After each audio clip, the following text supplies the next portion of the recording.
This conference will now be recorded. So welcome to our webinar today, the first of 2021. I'm delighted to welcome Russell Bowman, who's now a frequent flyer in our webinars.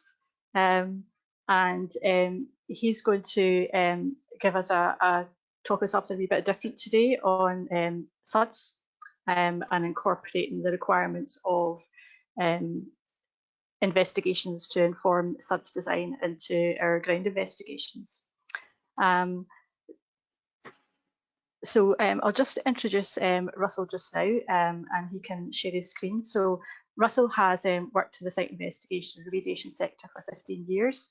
He has a background in hydrogeology and is currently working alongside a firm that offers an innovative infiltration drainage system. In practice, this involves reviewing numerous GI reports, many of which are in Scotland. He's also working to promote design-focused thinking within the sector. So without further ado, I'll hand you over to Russell, and if you just keep a wee eye on the chat box and stick in your questions in there. Great. Good afternoon, everybody, and thanks for that introduction, Alison. Can I just check, is everyone seeing the screen okay, the presentation? Yep, you're good to go. Yeah.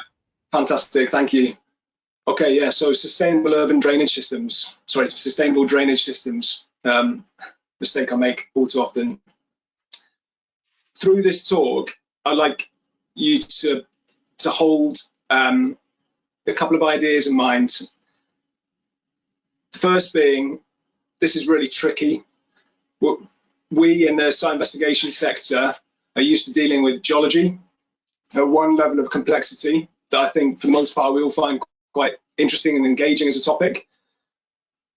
Following on from that, when it comes to obviously groundwater, we're interested in the hydrogeology that sort of emphasising there is the added level of complexity. You're sort of talking about water moving through those same soil and rock systems.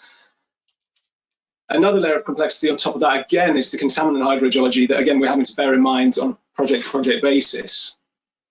And so I mention this because the whole time we're doing this investigative work, we've got, when it's design-focused work, when it's development-focused work, the design to hold in mind and the kind of continual interplay between the design and the investigation.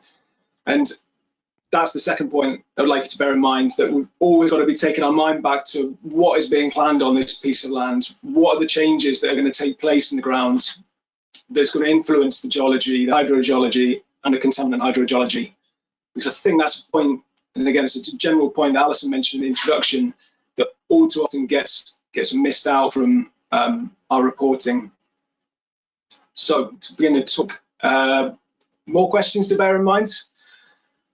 Why should we care about SuDS in the site investigation sector? Are we best supporting the SuDS design process? And if not, what can we do to improve things? And finally, what does SuDS innovation look like? That's going to be the finish of the talk. So to kind of lead on from that, I thought it'd be useful to look at sort of where the site investigation sector finds itself in 2021. Now, this is sort of a selection of points that I've sort of gleaned from the web, and it's quite hard to really get a good feel for exactly how we're doing as a sector. And I'd really welcome anyone to share in some pointers as to where we can get to better clarity on just how we're doing. So back in 1991, you always pay for a site investigation whether you like one or not. That was Professor Littlejohn who coined that phrase, so we're quite familiar with. Moving forward to 1994, beg your pardon, 0.21% the average cost for a site investigation as part of a large survey that will be referenced at the end. 2001, as low as 0.004% is reported as a total share of project costs. So you can see there's a general trajectory here. 2007, again, this is a bit of a doom and gloom story here, but 80% of main contractors reported claiming against the site investigation. And then 2021, there's a real or perceived drop in the quality of pre-construction information. Now, again, the real perceived element of it is that this is mostly anecdotal from having spoken to various quantity surveyors, main contractors, clients, again, I do think there's a lot of great work, and I just wanted to make that clear that we're doing some fantastic work in the sector. But I think that preconceived information seems to be gaining traction as a point that needs attention. And then, so projecting forwards, we've got the opportunities, the threat, whichever way you want to look at it, of the digital revolution coming in, where geospatial data can be sort of analysed algorithmically, and sort of the assessment of land, I think it will change very quickly.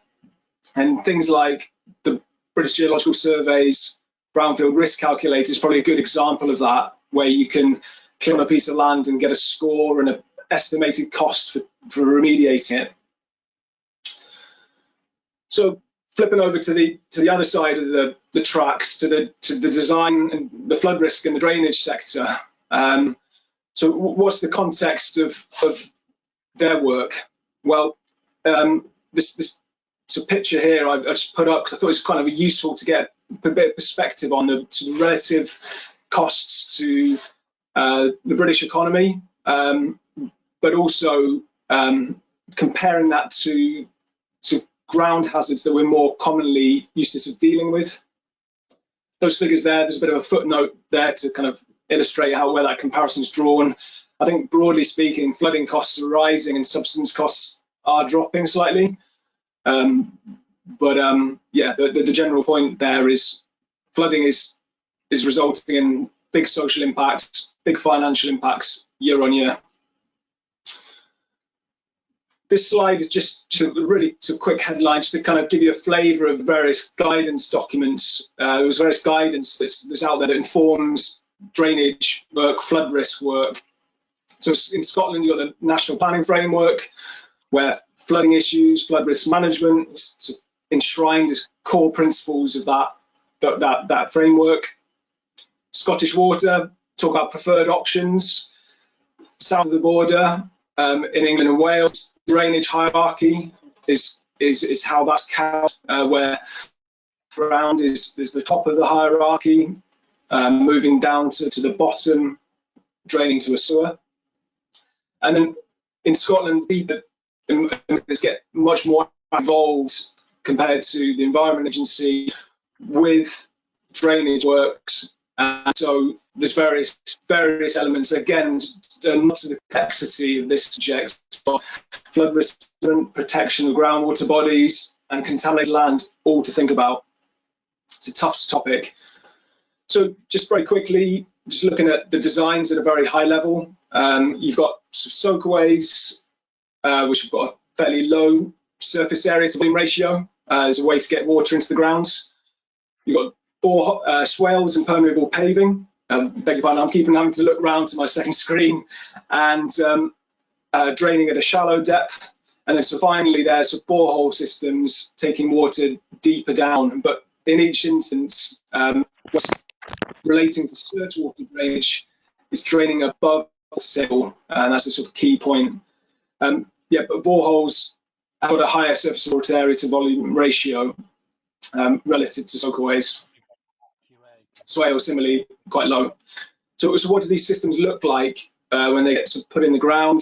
These are just some examples I've gleaned off the web. Top left there, a swale in action, filled with water draining out of the base, water flowing through the system. Borehole imagery, I know they're quite common in East Anglia, but I'm sort of less familiar with it being used elsewhere across Scotland, England and Wales. But yeah, borehole drainage systems there from an American geoscience website, illustrating how you can get water to ground that way. And then the bottom two, just some different scales of soakaway drainage, filling big holes in the ground with crates with open graded gravel and allowing the water to drain through the base and the sides. So what typically happens on a given project, and I think this is when sort of the opportunity to sort of comes to light. So for contaminated land is really guiding the planning process, also rather guiding the need for a desk study and a site investigation. We'll typically start with the desk study phase, and the illustrations on the right hand side there are just to give an indication of, again, that inherent complexity, which is again quite commonly and sort of understandably, because there's a lot of financial pressure on the price of desk studies, for example, because we're talking about this, to just say, well, we've got some thick glacial soils here that are very low permeability, so do you know what, there's no drainage occurring, when in actual fact, before the development happens, and it's a really important point to bear in mind, drainage to ground is occurring. Whether that's occurring at a rate that's sufficient to get drainage to ground to work as a design is another matter. But again, a broader point in terms of the geology, you've got vertical drainage, which might be very slow, horizontal drainage through laminations in the clay, which might be slightly better, and then finally different geologies permitting drainage pathways. And I think it also feeds into some modelling that ground, understanding the geologies to then inform where groundwater will be moving within it. So for a non-ground investigation, which again with the contained land focus will be quite heavily weighted towards understanding the geochemistry, and then finally ultimately design. And again, there's that question mark on investigating again. I mean, sometimes it's unavoidable that you need to do additional investigations, but as we'll come on to in a second, particularly for drainage works and testing ground for drainage to ground, investigating again is quite commonly required. These pictures here I've just included to kind of give, again, as a nod to that sort of the status quo, the inherent variability in drainage to ground. And this is some photos from a recent project in West Yorkshire. This is sort of residual bedrock material. There's a thin veneer of glacial till, perhaps. Top left image there is illustrating that with the circles, you've got seepage lines within the side of an otherwise stiff clay pit that are permitting drainage into the pit. Top left of the photo, ultimately a little dam that was formed by the edge of the trial pit broke, and the pit was inundated with surface water, adding to that box, if you like. On the right hand side of the picture, a field drain was clipped by the edge of the pit, which I'm sure lots of people here have had experience of. So we've got water rushing in from the side, and the idea of the investigation is again to just do a preliminary check of the potential for ground drainage. Ultimately, digging a pit and charging it with water did result in a drop in head in the underlying bedrock, going into the detail now. And so there is some loss to that system to ground, but again, quantifying that for a design purpose is tricky, because you've got all these other inputs to the system to consider and balance out to then inform a design value for your infiltration. Those are two other photos there I just included, again, just to give you just obviously the side of the pit nicely smeared by the bucket, but the mass of that material is textured. There's a gravel and a sand content there, which is permitting micro fissures to allow water through. And the right hand side there, as the residual soil is coming out, is cleaving, and those cleavage planes are sort of acting as laminations to permit the passage of water. So again, it's just the complexity of this ground that we're trying to characterize. Okay, so alongside the contaminated lands or the site investigation element of a typical development project, we've got drainage design, and within this you've got the risk assessment and drainage strategy as and when required. Crucially, there's a need for some ground investigation, far sooner than us in the site investigation sector really want to be getting onto site. We want to be there looking through those historical maps, industry profiles, understanding what the ground is like, is there a contamination issue? But generally speaking, there's a call for, can you get to site to do an infiltration test at the same time as a desk study? In my experience, that is quite often couched as, can I have a BRE 365 test? And I'll come on to how I think that's, and there's a little comment there, is it potentially, it can very easily be perceived as a bit of a tick box exercise.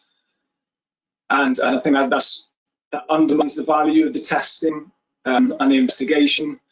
And then following on from that, against the design, the need to investigate again, and finally construct. So as I mentioned, the BRE 365 test, and please, I'd really welcome people to put in some comments and feedback as to whether or not this is their experience of very early requests for BRE 365 testing. On the left-hand side, there's a sort of typical site with different positions to possibly put a couple of pits to test the infiltration potential. That image on the right-hand side is the early design for the site, and the red areas there are highlighting where drainage or soakaways are planned on this site. The top right-hand image there, right on the crest of an embankment down to a railway line, so saturating the soils there, probably ruled out as a good idea very early on. So if you take that original plotting of where we were thinking about putting our soakaway tests onto that same plan, you can see that at an investigation stage, it's going to be very difficult, or it'd be very easy for those positions to completely miss where the drainage is actually going to be planned for the site. So alongside this, I really think it's useful to think of the BRE 365 and to treat it like a field test, and it's coming out of the BRE 365 guidance, where that's a design guide, and the test is designed to inform a design. Now, that's not to say that it can't be used to classify or characterize infiltration potential, but unless you know the exact invert level that you're draining to and the exact position you're draining to, that test will have a lot of caveats attached to it. Actually, that's, yeah, for anyone who's been involved in earthworks testing, that's a gloriously large zone load test being performed there. As a bit of an aside to this, so what was happening pre-2000, roughly, at Part 2A, the Environmental Protection Act sort of took hold. The ground investigation, that whole process through the design was going to generally be engineer or design led. And so there was a much closer link up between the designer and the investigation. And I think there's various obvious reasons for that sort of separation of those roles to have taken place. So again, just briefly, the fact that the language changes to chemistry orientated, with the need to understand the geochemistry and the contamination potential, and just the fact that investigations require a bit of a different mindset, which designers really can get on board with. And I think people have natural interest in understanding the ground and how that's going to interact with the design. But as again, I'm sure a lot of people on here can appreciate, the logistics of organising a site investigation that's tricky in itself. And so again, for the designers who've got added responsibilities with CDM and new responsibilities coming in from the top, the desire to kind of pass responsibility on, you can kind of understand how that comes about. So what could happen as an alternative? Well, again, alongside the contaminated lands and other geohazards, we've got the drainage design, the structural design, all these different streams feeding down through a project. And so I've pinch this from somewhere. I forget the source, so apologies if anyone does know and has coined it themselves. But severe total engineering geology is a phrase I like to use to kind of encapsulate all of those different elements. And again, going back to the beginning of the talk, just running through that whole process is linking it back to that design that really rules over the whole purpose of the investigation. So again, like ideal world, what could happen? And I call this different steps, and I realized that we talk about phases and stages of investigation, so apologies for chopping and changing the references. Step one, a depth study, again, that ground model, let's sort of develop that. Step two, a preliminary ground investigation, and perhaps from the perspective of some machine to site, some pitting and some percolating or smaller infiltration tests as a possible idea to take again the indication of the variability in the ground and the drainage that's occurring through that ground. Following on from that, a design investigation, the ERE 6 test probably and accurately specified, because that's likely to know where potential is possible from your earlier investigation, and if that's been through the drainage strategy, the engineer, the designer, is likely to have an idea of where that drainage is going to be. Do you be thinking about shallow swales? Do you need to be thinking about deep boreholes? Questions will come in and moving break grounds. Supervision. I think this is a common thread all the way through the construction sector. I really stand by the idea that if we in the site investigation, so just construct broadly, if designers can get site part of the process of building, then it's a much clearer idea about foundation being you at the earliest, more round idea about what. And finally, cutting the ribbon, and I think I was missing off a point there that at that point, fully, we might be able to sort of share some of the champagne, share some of the joy of completing the full process, because of the patient side of things, we will take it involved with it early on and let remediation to sort of out of that point and get back involved in the validation stage.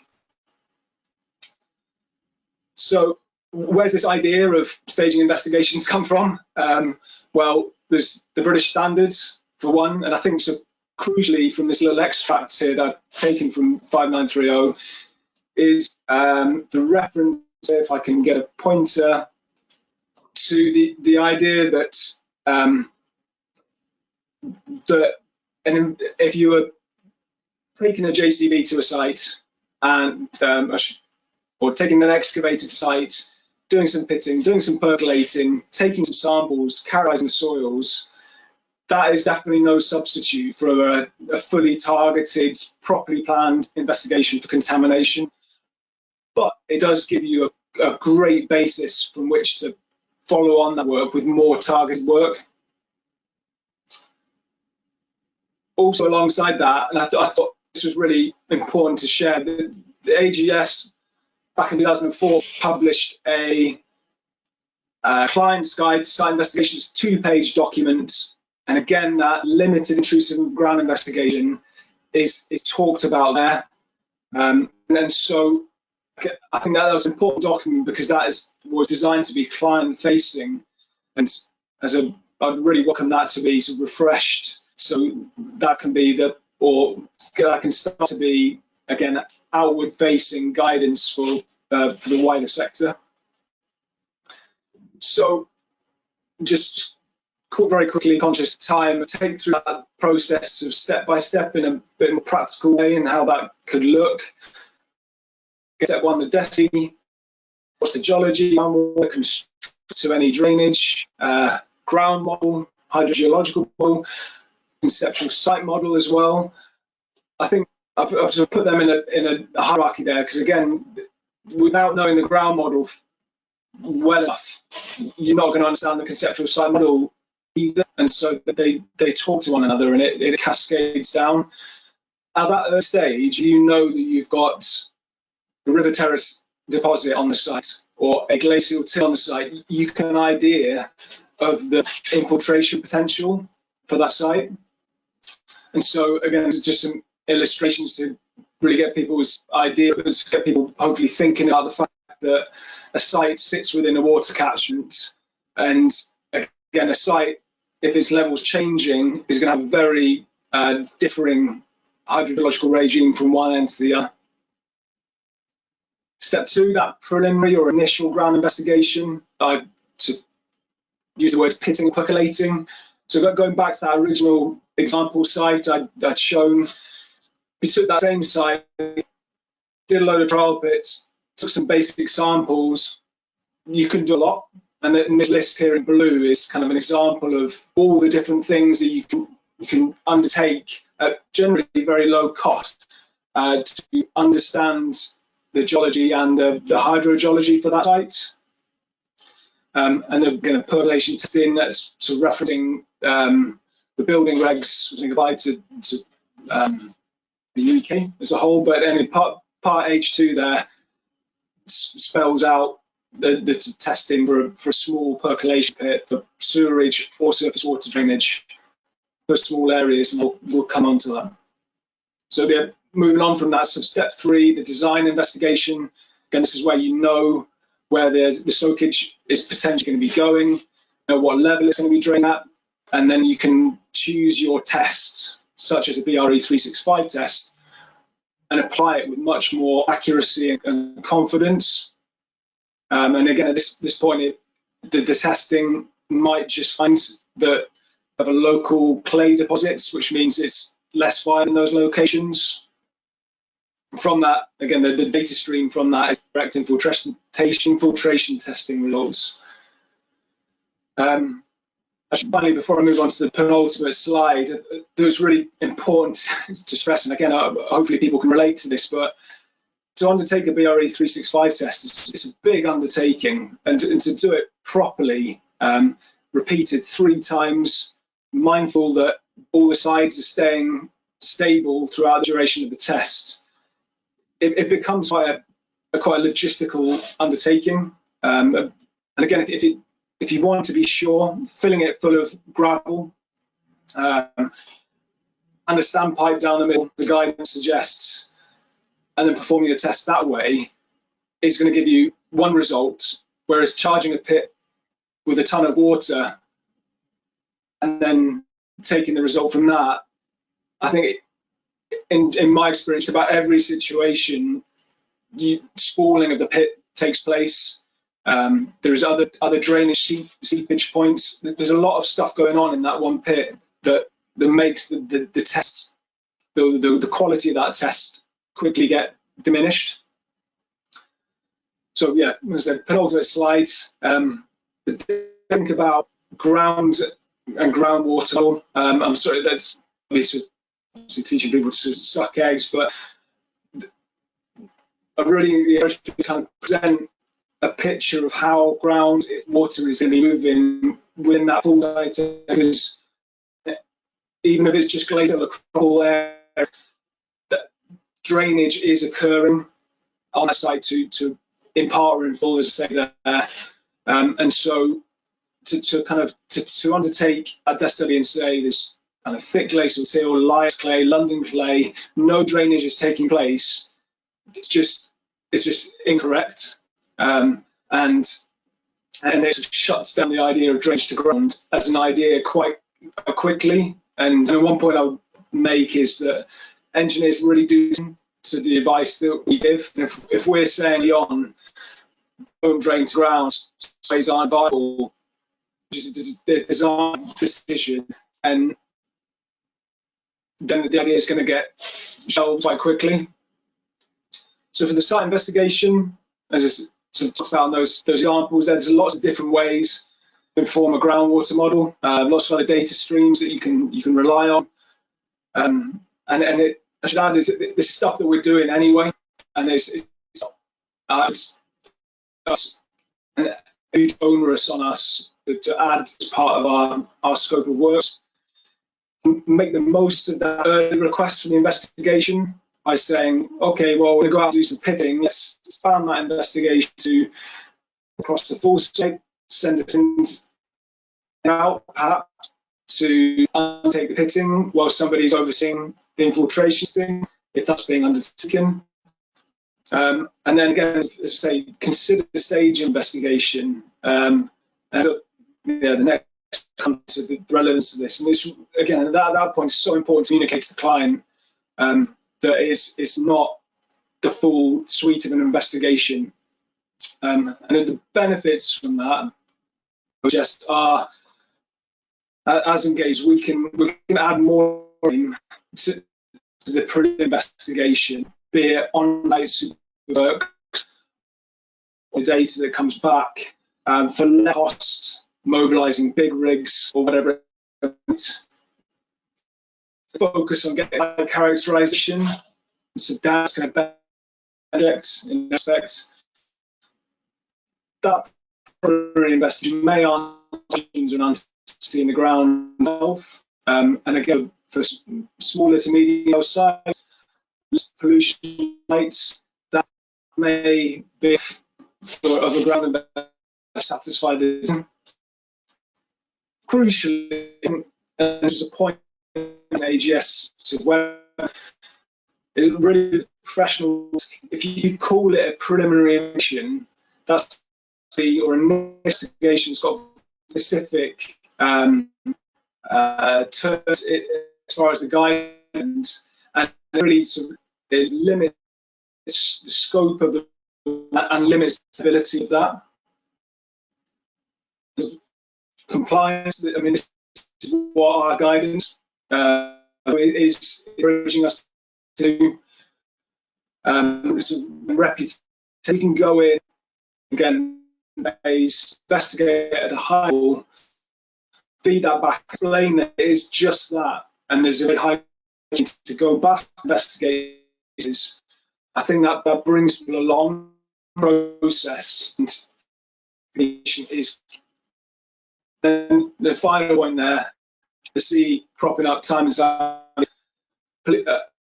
not to comment on a given subsystem, because unless you know all the potential designer, say that SOCOs are not viable,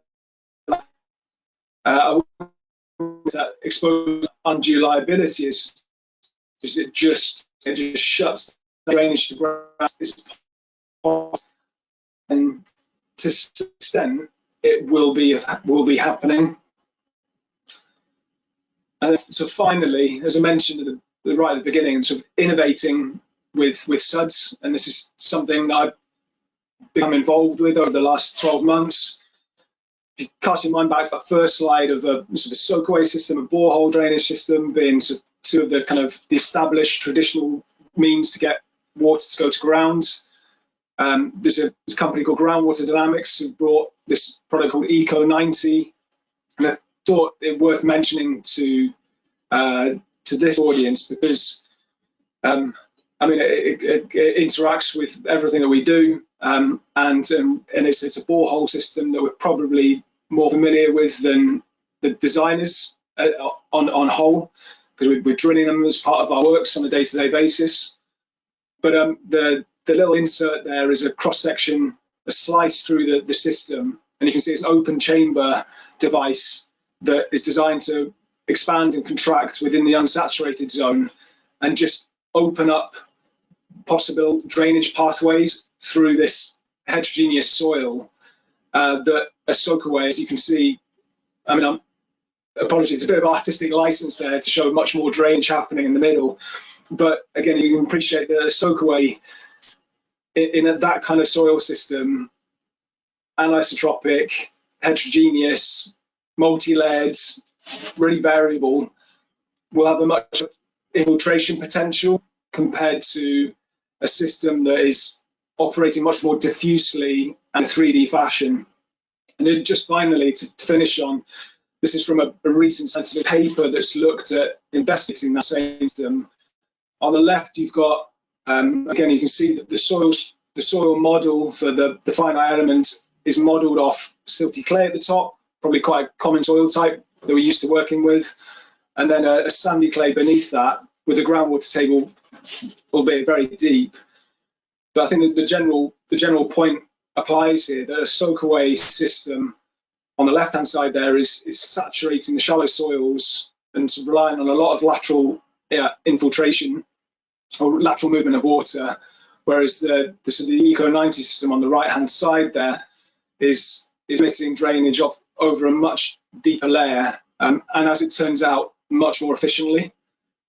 It also, again, for anyone geotechnically minded, I think reduces the potential for rapid saturation and inundation of soils that could lead to ground movement that we see with soakaways and gives them such a bad reputation at times. And that's it. And I really hope there's something in there for anyone, and I'd really welcome any questions, comments people might have. That's great. Thank you very much, Russell. Now, I just want to apologise if anybody's had any difficulties with the sound. I don't know whether it's Russell's bandwidth or my bandwidth, or just everybody's, basically, because we're all trying to work from home, including a load of kids on Teams and stuff like that, trying to get their schoolwork. So we'll see what the playback's like on the video, and that will be up on YouTube. So if there is any bits that you've missed, hopefully you'll be able to capture it then.